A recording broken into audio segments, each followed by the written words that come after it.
Hey there, tennis fans. I'm Grace Carter, and this is Tennis Now, presented by Tennis Express. Tennis Express, order today, and it ships today.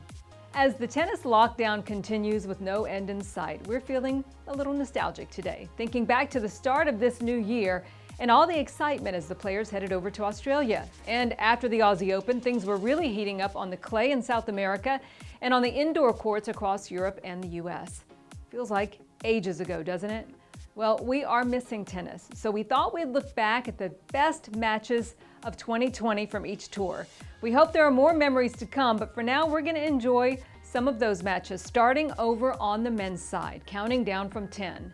Number 10, Hurkacz and Thiem, ATP Cup. Hubert Hurkacz was a force at the ATP Cup, but his win over Dominic Thiem was the biggest. The Pole, who topped Thiem 3-6, 6-4, 7-6, went 3-0 for his nation, also defeating Diego Schwartzman and Borna Coric. Number 9, Evans defeating de Minaur, ATP Cup. Dan Evans emerged as a true leader in spirit at the ATP Cup, and he solidified that role with his thrilling victory over the young Aussie at the ATP Cup. The longer this contest went, the more we thought Evans might not be able to keep up, but he came away with the big win. Number 8, Seabold Wild and David Fokina in Rio, round 1. Underarm serves, arguments, and a lot of drama highlighted this 3-hour and 50-minute contest, which was won by the 19-year-old Brazilian and featured 3 match points saved. Number 7, de Minaur beating Shapovalov at the ATP Cup. Now, this contest between two of the biggest young stars in men's tennis had everything, and it was the Aussie who had all the answers down the stretch as he weathered the storm and knocked off Shapovalov 6-7, 6-4, 6-2. Number 6, Djokovic versus Medvedev, ATP Cup. Djokovic's 6-1, 5-6, 6-4 win over Medvedev snapped a personal 2-match losing streak against the Russian and clinched Serbia's spot in the inaugural ATP Cup final. Number 5, Federer's match point miracle at the Aussie Open. In January, Roger Federer saved 7 match points to defeat Tennys Sandgren at the Australian Open.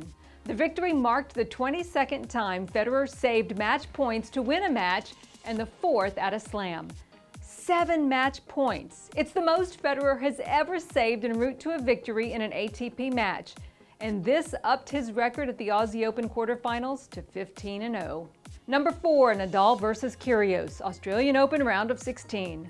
Nick Kurios gave this match everything against Rafa Nadal, but he simply could not find a way through and ended up falling 6-3, 3-6, 7-6, 7-6, with Nadal coming through in those final 2 tiebreakers by the thinnest of margins. Number 3, Thiem versus Nadal, Australian Open semis. Now, Thiem reached his first final in Melbourne with an absolutely staggering takedown of Rafa Nadal in the semis, 7-6, 7-6, 4-6, 7-6. This match was high drama and high intensity all the way through. Number 2, a doubles match, Kurios and de Minaur defeating Murray and Salisbury at the ATP Cup. Now, the ATP Cup created a lot of magical moments, but this one was the tops. Team Australia, guided by Nick and Alex, squeaked by Great Britain's Jamie Murray and Joe Salisbury 3-6, 6-3, 18-16 to propel the Aussies to the semis. They saved 4 match points in the dramatic tiebreak and raised the roof on Ken Rosewall Arena with one of the most epic doubles victories we have seen in a very long time. And finally, number 1, Novak Djokovic versus Thiem, Australian Open final. It was yet another coronation for Novak Djokovic as he battled back from 2 sets to 1 down to beat Dominic Thiem in an epic battle that was a testament to the Serb's mental toughness and ability to deliver in the toughest situations. Nole's win improved his personal record down under to 8-0 in the finals and 16-0 in the semis. So, in just over 2 months' time, we saw some truly great tennis. And here's to hoping that there's more ahead sometime this year. Next time, tune in as we take a look at the top 10 women's matches this year. Thanks for watching Tennis Now TV, everybody. We'll see you next time.